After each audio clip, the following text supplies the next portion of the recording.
Good evening. Tonight, I'm going to tell you another strange and unusual story of the unexplainable which lies behind the veil. Our story concerns the Haney family. For over 200 years, a Haney had worked this same land. Now it belonged to John and Emma Haney.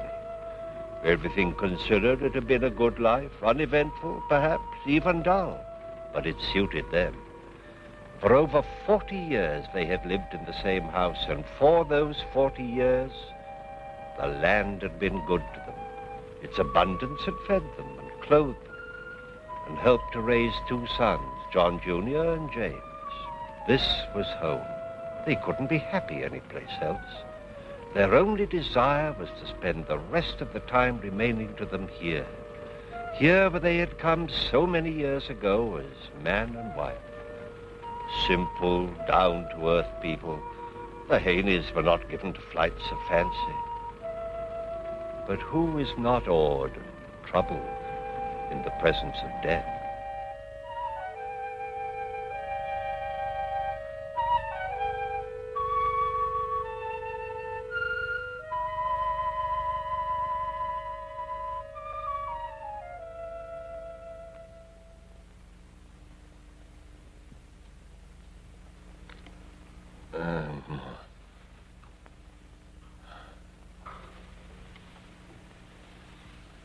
Yes, John?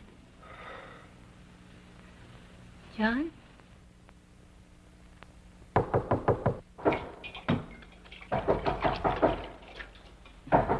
All right, I'm coming.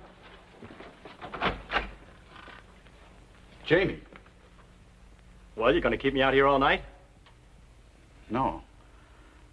Come in, Jamie.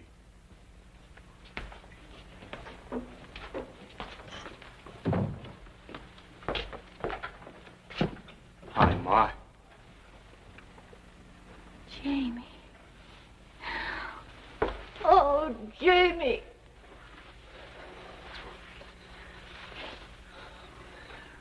You've changed, Johnny. Still not having any fun, are you? Being on a farm by yourself doesn't leave much time for fun, Jamie. John's been working awful hard, Jamie. You would. Old, dependable Johnny. Let me fix you something to eat. No, thanks, Ma. I eat in town. Some coffee, then, and a piece of pie? All right. Just a small piece, Ma.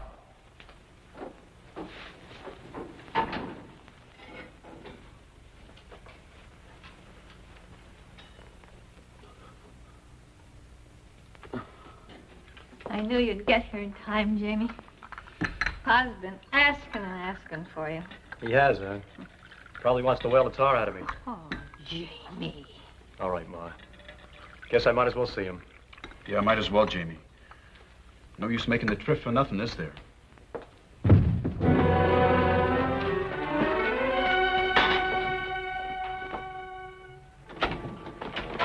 John! He's all right. Take his feet, Jamie. We'll get him back to bed.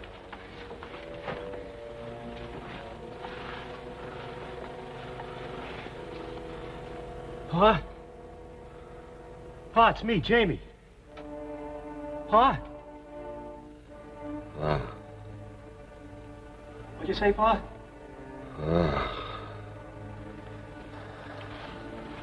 Did he make much sense? No, just mumbling.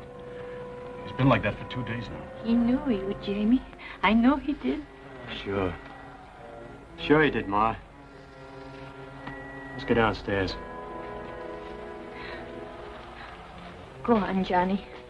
I'll be down in a minute.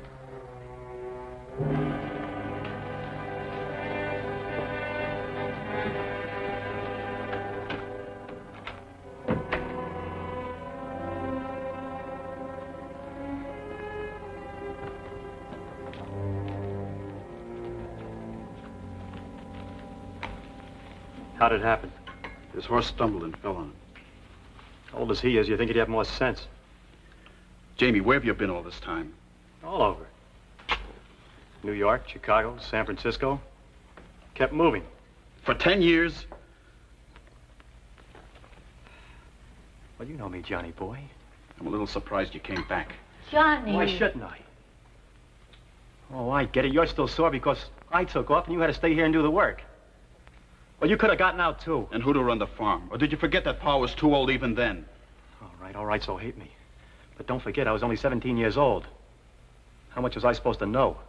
You knew enough to steal every cent Pa had in the house. Stop it. Stop it right now. No, let him get it off his chest. So that's it, huh? So that's what's been griping you all these years. Well, let me tell you something. I didn't steal anything. That money belonged to me. It did, huh? Just how do you figure that, Jamie? You know how I figure it. Ever since I was 10 years old, Pa had me doing the work of a hired hand. Only I never got the money a hand would get. Only my food and your hand-me-down clothes. He owed me that money. And how about me, Jamie? What was I doing all those years you were working your poor little fingers to the bone? I was having a picnic, huh? That's your problem, Johnny boy. If you had any gumption, you'd have beaten me to the cash box. Enough! I won't have any more of this in my house. You ought to be ashamed, both of you. Your father's dying right over your heads. You stand there fighting like animals. Jamie, I'm going to fix up your old room. When you're finished, you march yourself upstairs and go to bed. And you, Johnny, not another word. Remember, you're brothers. You just don't understand what gets into you.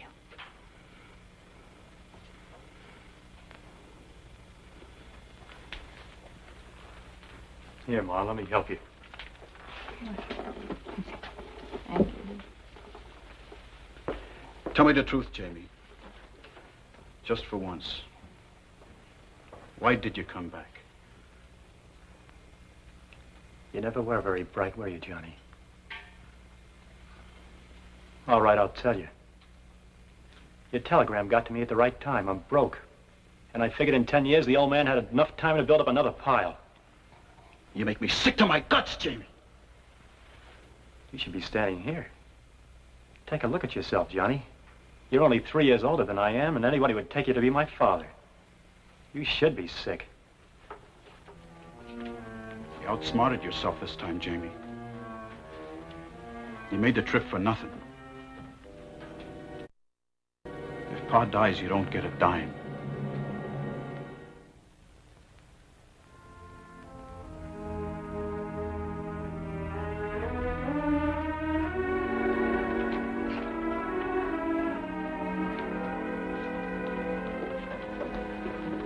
I'll fix something to eat. Nothing for me, thank you, Emma. Just wanted to see if there's anything I could do. Maybe some delay in settling the estate on account of your father not leaving a will. He did leave a will, Mr. Atterbury. That's funny. I was his lawyer. I didn't draw it. Oh, he drew it himself. May I see it? Yes, sir.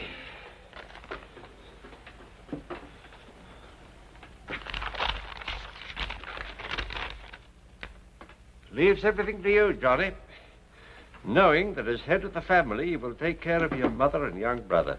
Johnny, I'm so glad. Wait a minute, let me see that. Seems legal. Should save us quite a bit of time.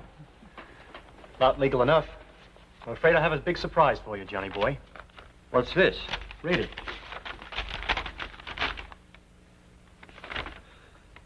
To my youngest son, James, I leave all my worldly possessions and trust that he will provide for his mother as long as she lives, and it is my hope that he will do what is fair for my eldest son and his brother, John Jr. Then which is the legal one? Yours is dated August the 8th, 1892. Jamie's dated July 14th, 1898. Jamie's the one that'll stand up in court. Can't imagine what he was thinking about. 2 wills. John knew what he was doing. I know what he was thinking. You knew his temper, Mr. Atterbury. Pa and me had a real knockdown and drag out of my wanting to enlist for Cuba. He said I'd be sorry if I went. Well? Why all the sour faces? Ma has nothing to worry about. And you know I'll take care of you, Johnny boy. Uh-huh. I'm sure you will, Jamie. Mr. Atterbury, how long will it take for all the legal stuff to clear up? What's your hurry, Jamie? Well, I thought I'd put the farm on the market as soon as I can. Jamie, you're not going to sell the farm. It's our home. Oh, now, Ma. You know I'm not cut out to be a farmer. Besides, we ought to get a good price for it right about now. But, Jamie... Where'll Ma go, Jamie? Don't worry about that. I'll take care of her. Where, Jamie? Well, you always wanted to visit Aunt Martha in Kansas. Now's your chance. Oh, but, Jamie, that was only for a visit. I can't imagine living any place but here. When she gets back from a visit, what then, Jamie? Well, Ma deserves a rest. You know, at her age, she ought to take it easy. I thought we'd get her a room for her at Mrs. Chalmers. That's nothing but a home for old folks. You'd like it, Ma. You wouldn't have to work anymore, and there'd be people your own age to talk to. You know what I mean, Johnny. Sure. I know what you mean, Jamie. To get her off your hands for the rest of your life, you'd like her to sit on a porch and rot. That's what I get for being a nice fella. Well, this is my farm. Pa left it to me, and I'll do what I like. If Ma don't do what I want, okay, you can take care of her. What are you doing? Johnny! Stop it, you two. You hit me, you won't get a cent. Johnny, stop! Listen to me. Jamie's right. I have been working too hard. I'm tired. You know I want to see Martha again, and when I come back, I'd like to live at Mrs. Chalmers. I think it'd be very nice. All right, Ma. I'll be good. Mr. Atterbury, how do we go about breaking that will? I wouldn't try that, Johnny. Well, I don't know, Johnny. Father was of sound mind when he wrote it. Well, how about the part about taking care of Ma? You call throwing her into a home taking care of her? You know Pa didn't mean that.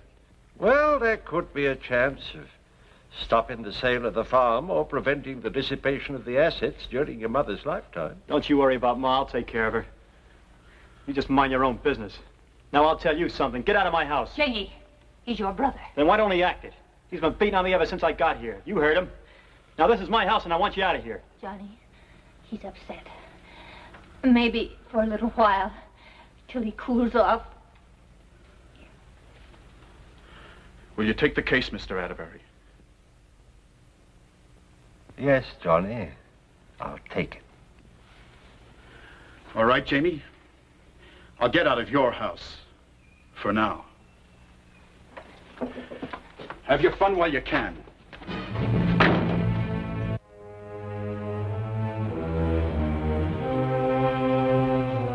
In the matter of the estate of George Haney, petition for order confirming sale of real property of the estate. Ready for petitioner, Your Honor. Ready for the contestant, Your Honor. Very well, gentlemen, you may proceed.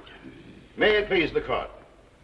All of the statutory facts necessary for the court's approval of the sale are alleged in the verified petition of Mr. James Haney, the duly appointed executor of the estate. The estate consists entirely of the farm which is being sold, and the price offered exceeds the appraised value. It is to the best interest of the estate to convert the real property into cash, since the executor is without funds with which to support his mother or himself, or to meet the expenses of the administration of this estate. Mr. Atterbury? Your Honor. Perhaps we can shorten the issues.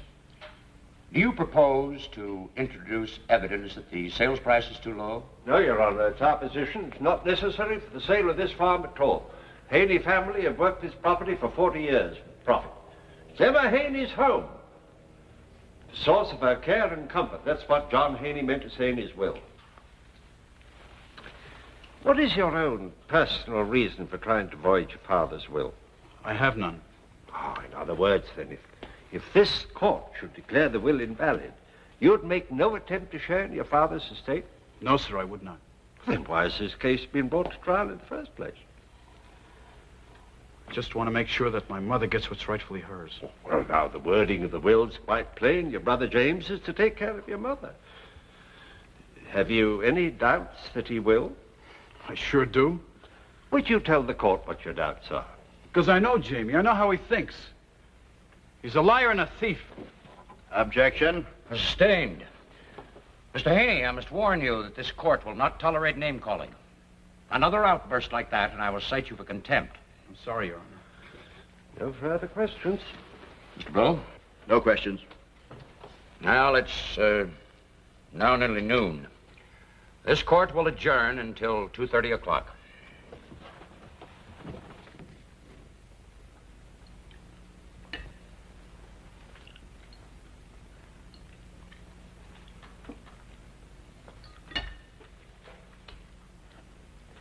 I gotta run, Ma. I got a date with a customer for the farm. Jamie, do you have to sell? Yes, I have to. Now, don't you start on me, Ma. I had enough trouble with Johnny. I'll pick you up in time for court.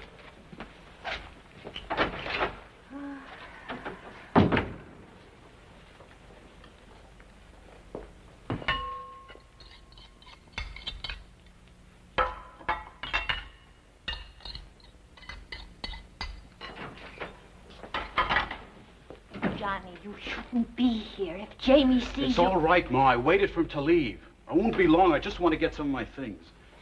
Please hurry. I don't want any more trouble.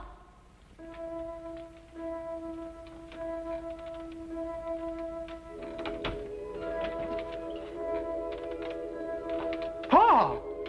Johnny, look in Genesis 27. What? What'd you say, Pa? Genesis 27. What about Genesis 27, Pa? Johnny? Yeah, Ma, what is it? Johnny, who are you talking to? Nobody, Ma. Nobody. I thought I heard voices. Are you all right, Johnny? Yeah, Ma. I'll be down in a minute, Ma.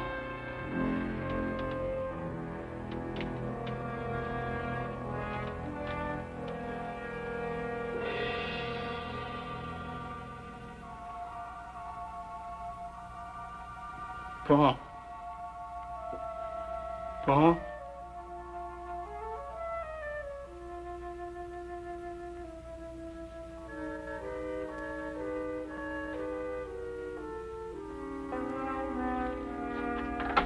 Hey, you're ready. That's good, Ma. Yes, Jamie, I don't want to be late. You're not in that much of a hurry. Please, Jamie, I want to get there on time. Okay. Ma. Ma. Johnny just came to get his things. You got what you came for? I got more than I came for. I just talked to Pa. You what? You're right, Ma. You did hear voices. What's going on here? I talked to Pa and he said, look in Genesis 27. Genesis 27. That's the story of Jacob and Esau, where Jacob stole his brother's birthright. What's that supposed to mean? That's what I'm going to find out. Where's the Bible? Everything in this house is mine. Keep your hands out of there. Get away from me. Jamie! Stop! I warned him, Ma.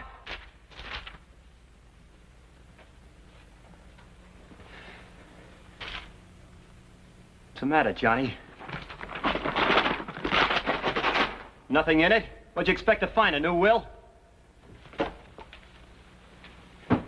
There is no other will. And I'll tell you something else. The next time I find you in here, even mine ain't gonna stop me from putting a load of buckshot in you. Now get out of my house and stay out. Please go, Johnny.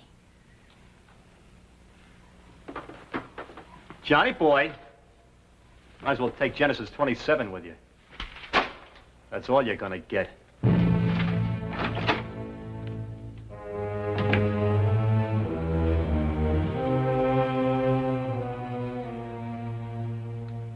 Mr. Haney, much has been made of the fact that you wish to sell your farm and place your mother in what has been called an old folks' home.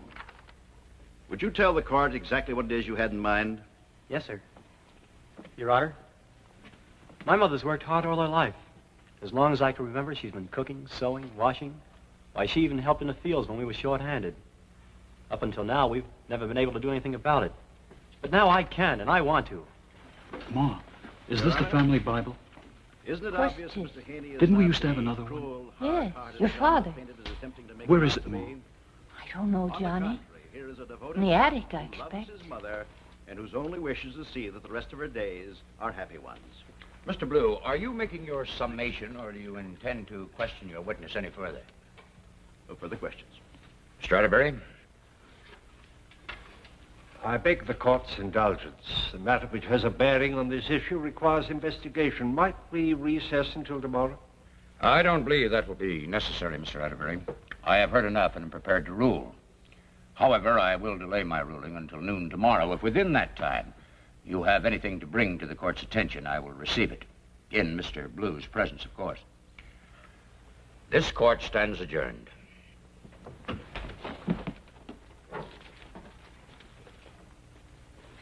Ready, Ma?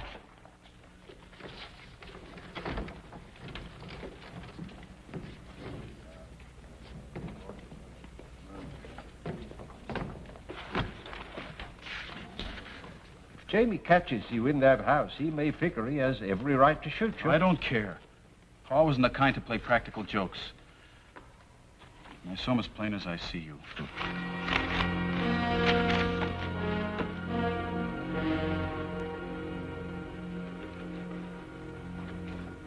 Johnny! What if Jamie should see you? I'm sorry, Ma. Jonas, you know he shouldn't be here. I know, Emma. He's just as stubborn as his father. Where's Jamie? I think he's in his room.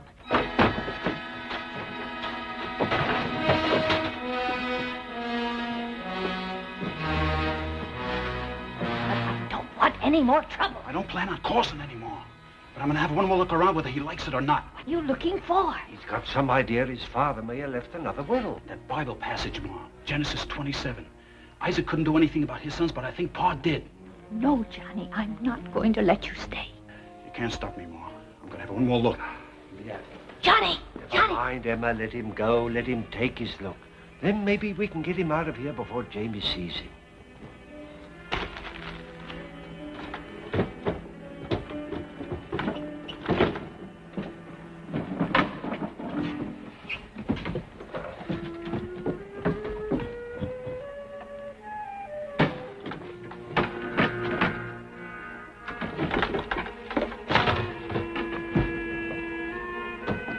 What are you doing here? So you figure the same way, huh, Jamie? What'd you find? Nothing, and I told you to stay out of here. What are you scared of, Jamie? What are you hiding? Stay away from me! I told you to stay out of here! I'm going to give him a couple of more minutes and then...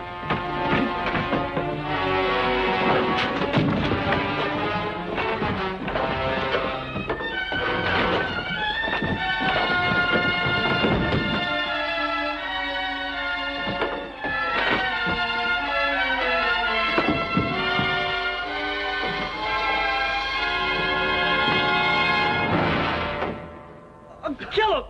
It's murder, Jamie. They'll hang you.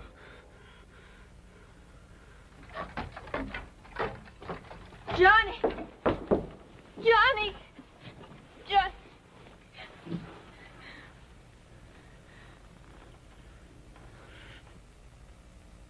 The Bible. He's got it.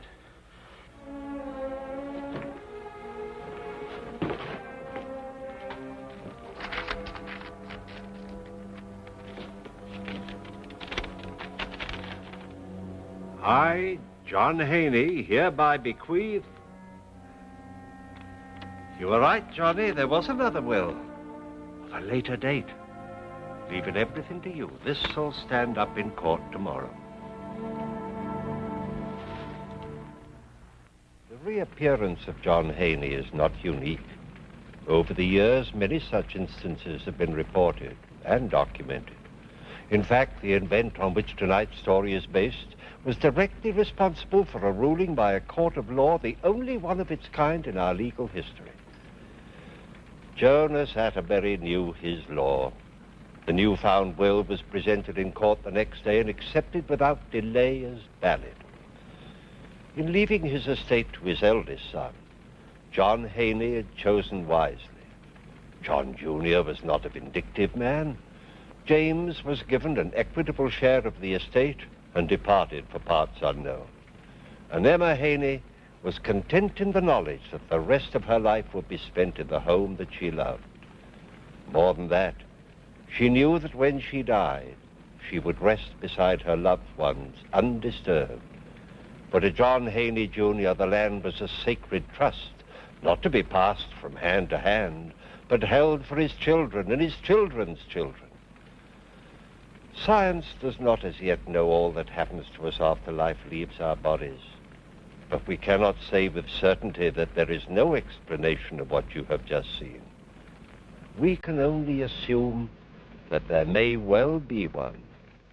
Please join me again for another journey into the world of the unexplainable that lies behind the veil. Good night.